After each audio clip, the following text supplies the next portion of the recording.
En el Paseo de la Castellana, en la esquina del complejo Azca, se levanta la que hasta hace muy poco era la sede del BBVA. Ahora se llama Castellana 81. Con solo 37 años de vida, la magnífica torre de acero Corten se ha convertido en una obra fundamental de la arquitectura española y un icono indiscutible de Madrid. Es un hito en la ciudad y una cierta revolución en la manera de concebir la arquitectura y definitivamente la incorporación de Madrid y de España en la arquitectura contemporánea de mejor calidad y de vanguardia, ¿no? Yo diría que es ya no solo un icono, ¿no?, sino parte de la idiosincrasia del ADN de la ciudad misma, ¿no? Y sin ninguna duda fue la consagración de que la Castellana ya era el verdadero eje direccional de la ciudad. Hay algún crítico que lo ha llamado el auténtico rascacielos americano en Madrid, ¿no? Genera escuela, genera un hito arquitectónico en ese lugar tan específico de Madrid, y es por eso que hoy, a través de la rehabilitación que hemos realizado, pues vuelve a tener el esplendor que tuvo en su momento, ¿no?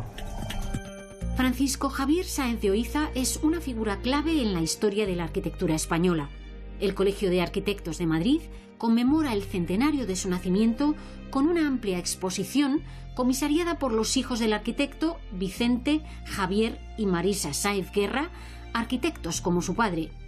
Haremos esta exposición en relación con el Ministerio de Fomento, con la Fundación ICO, con la Escuela de Arquitectura. Es decir, que queremos que un consorcio de instituciones, yo diría que las más sobresalientes de la arquitectura madrileña hoy por hoy, desde la academia, ¿no?, al propio ministerio, ¿no?, colaboren y coadyuven en lograr que el Año Oiza sea algo así como el encuentro de este gran maestro con el público madrileño general.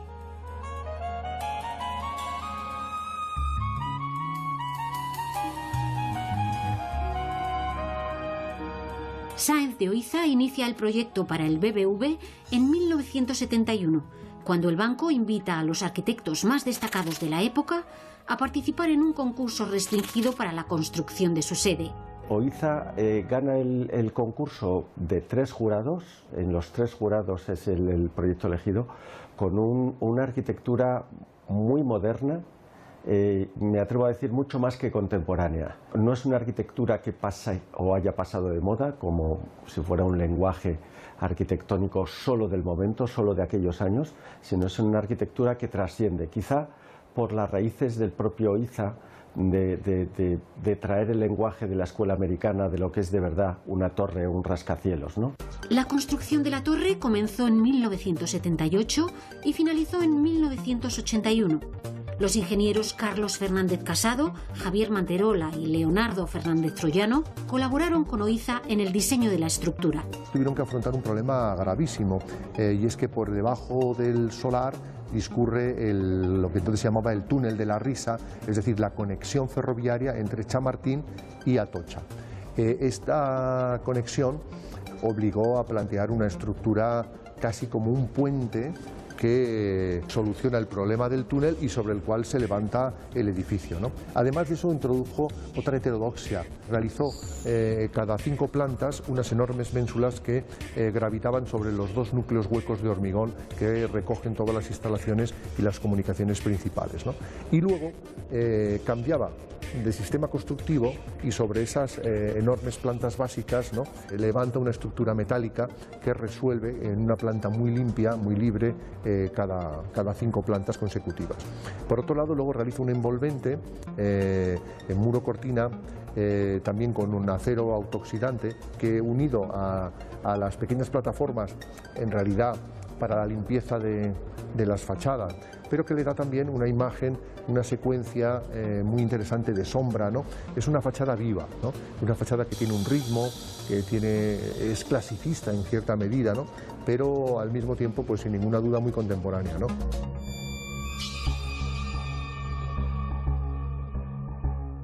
El estudio Arquimanía, liderado por Antonio Ruiz Barbarín, es el responsable de la rehabilitación del edificio. Un trabajo riguroso y elegante que silencia su complejidad. A nosotros lo que nos preocupaba era devolverle la atmósfera, lo intangible, que es lo que hace que esa atmósfera fuera tan especial. La luz, los materiales, volver a recuperar la proporción, subir los techos que habían sido bajados, tirar la tabiquería que había quitado las perspectivas, devolver los materiales de la Sierra de Madrid, esas piedras enormes de filita que en algunos momentos y en algunas plantas habían desaparecido en su totalidad. O sea, volver a recuperar, insisto, la esencia de lo que a mi juicio debió de ser ese edificio en sus orígenes. Las obras de rehabilitación han durado 3 años y han afectado no solo al propio edificio, sino también a su entorno. El primer objetivo de Ruiz Barbarín fue liberar la perspectiva de la fachada. Recuperar que el edificio aparezca colgado, que todas sus fachadas no tocan el suelo. Eso se había desvirtuado totalmente por el crecimiento desbaratado de un jardín que había ido apareciendo a lo largo del tiempo. Y gracias a una parte de la memoria que dejó escrita el maestro de que tendría que ser un jardín de piedra, un jardín japonés, el que permitiera percibir que la fachada cuelga, percibir el zaguán de entrada. Cuando dejas el espacio público y te vas a meter dentro del edificio, ahí hay unos metros, que es lo que en arquitectura española tradicional era tan importante en nuestras casas, que era el zaguán de entrada. El maestro lo recupera con un lenguaje súper moderno, ¿no?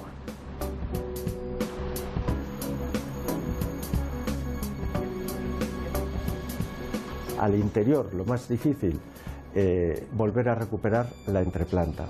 Esa entreplanta tan maravillosa que ha dejado dibujada en multitud de esquemas y que había sido cerrada para sacar más metros cuadrados de uso de oficina, ¿no? Esto fue desmontarlo, ya no va a ser un lugar de trabajo, sino un lugar de encuentro, como él lo tenía pensado, un lugar que la gente que está trabajando en el edificio, pues queda para entablar una conversación o alguien de fuera, ¿no? Con lo cual conseguimos que el espacio en la entrada se comprima y en la parte de arriba tenemos un espacio magnífico que limpia las perspectivas para que desde la entrada de Castellana se siga percibiendo la calle de Raimundo Fernández Villaverde y al revés recuperar la multitud de perspectivas que tenía el edificio con las barandillas de vidrio que él dejó marcado en alguno de sus croquis, ¿no? 40 años de un edificio de estas características, los modos de trabajo en una oficina cambian y por lo tanto el propio usuario de la oficina lo transforma, sin querer dañarlo, pero lo daña, ¿no? Cada planta era diferente porque el daño o la transformación había sido diferente, ¿no? Las hemos unificado para que la maravilla del espacio diáfano pues se volviera a recuperar.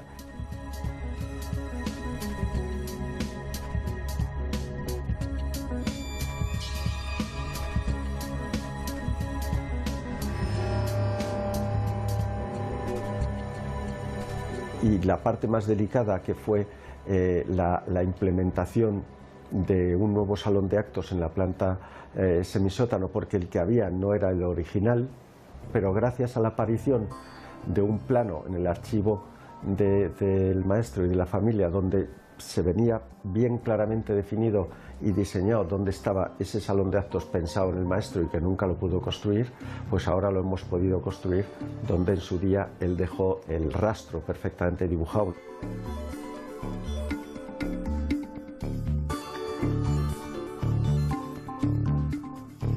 La reforma ha sido concienzuda y minuciosa. Siempre que fue posible, se optó por restaurar los materiales originales en lugar de sustituirlos, incluso en el caso de las instalaciones. Oiza era un gran entendido en instalaciones ya desde sus tiempos tempranos de profesor en la escuela y la beca en Estados Unidos, y él mismo diseñó los esquemas de principio del propio desarrollo del aire acondicionado. ¿Qué hemos hecho nosotros? Aunque es mucho más caro, restaurar ese aire acondicionado. Hemos restaurado las máquinas, han sustituido las que se tenían que sustituir, pero siguen siendo los fan coils perimetrales con el confort del aire acondicionado bañando los vidrios, en lugar de haber instalado un nuevo aire acondicionado como todos los edificios de oficinas.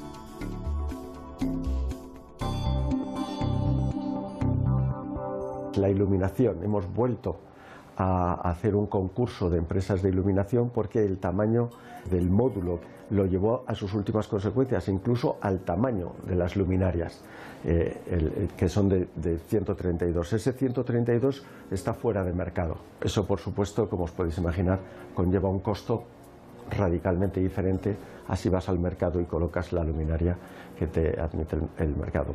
La compañía GMP, actual propietaria del edificio, ha invertido 30 millones de euros en su renovación.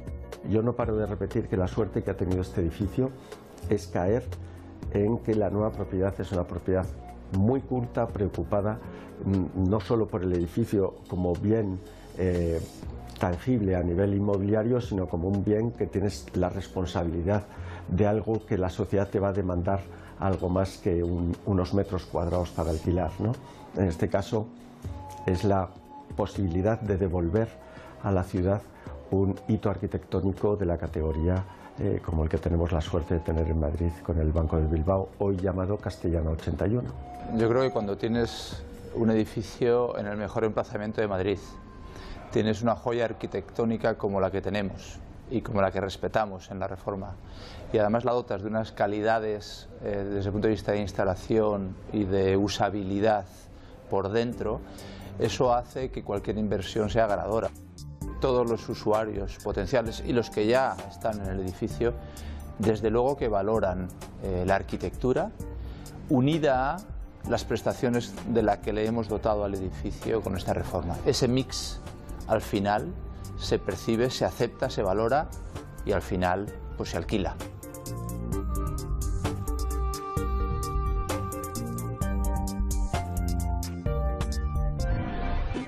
Castellana 81 se ha actualizado con servicios de vanguardia. Es asombroso que un edificio de los años 70 disponga ahora no solo de vistas y espacios extraordinarios, sino de certificaciones internacionalmente reconocidas en sostenibilidad, bienestar y accesibilidad. No solo hay que ser el mejor y decirlo, sino buscar a alguien que te ayude a ser el mejor y además que desde un punto de vista externo e independiente lo certifique.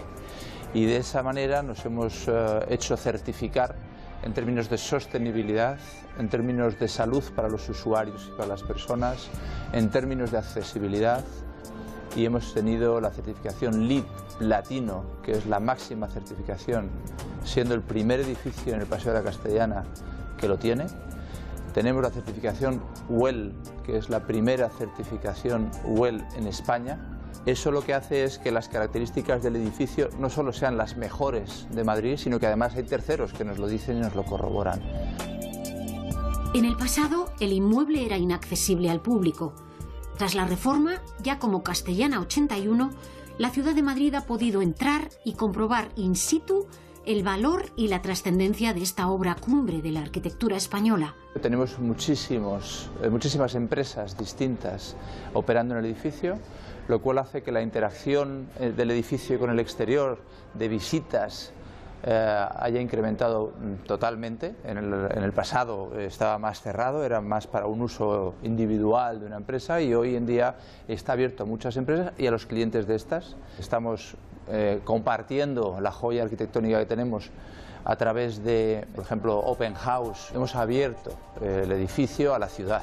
Castellana 81 será catalogado próximamente como bien de interés cultural, un honor reservado hasta ahora a edificios históricos que se aplicará por primera vez a un edificio del siglo XX.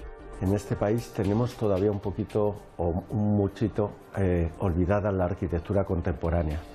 Protegemos mucho edificios históricos de hace 200 y 400 años y nos olvidamos que hay un patrimonio fantástico de arquitectura de todo tipo que de hace 50 o 40 años, como es este caso, y que tenemos olvidada. Gracias a Dios este edificio ya finalmente es protegido y tiene catalogación BIC, ¿no? Madrid entiende que este edificio, siendo una joya de siempre, con nuestra contribución a través de la reforma, la ha transformado en un edificio con miras al futuro, con proyección al futuro. Es un monumento, es un icono que hemos actualizado para que tenga mucha más vida hacia el futuro.